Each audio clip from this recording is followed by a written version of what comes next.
Welcome to పూరాలోకల్. పశ్చిమాసియాలో ముదురుతున్న ఉద్రిక్తతలు ప్రపంచ దేశాలను వణికిస్తుంటే భారత ఆర్థిక వ్యవస్థను కాపాడుకునేందుకు ప్రధానమంత్రి నరేంద్ర మోదీ రంగంలోకి దిగారు. దేశ ప్రజలకు ఆయన ఒక కీలక విజ్ఞప్తి చేశారు. అస్థిరమైన ప్రపంచ పరిస్థితుల దృష్ట్యా ప్రతి పౌరుడు పొదుపు మంత్రాన్ని పాటించాలని పిలుపునిచ్చారు.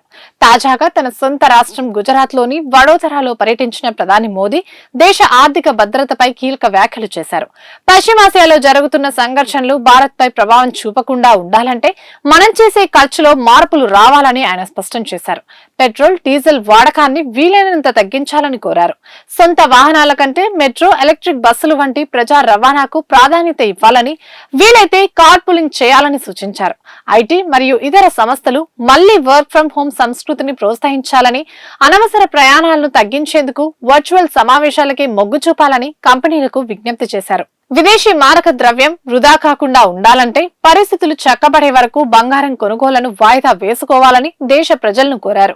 విదేశీ వస్తువుల దిగుమతులపై ఆధారపడడం తగ్గించి దేశీయంగా తయారైన ఉత్పత్తుల్నే వాడాలని ప్రధాని పిలుపునిచ్చారు. అనవసరమైన విదేశీ ప్రయాణాలు, విదేశాల్లో వివాహ వేడుకలు మానుకొని మన దేశంలోని పర్యాటక ప్రాంతాలనే ఎంచుకోవాలని సూచించారు.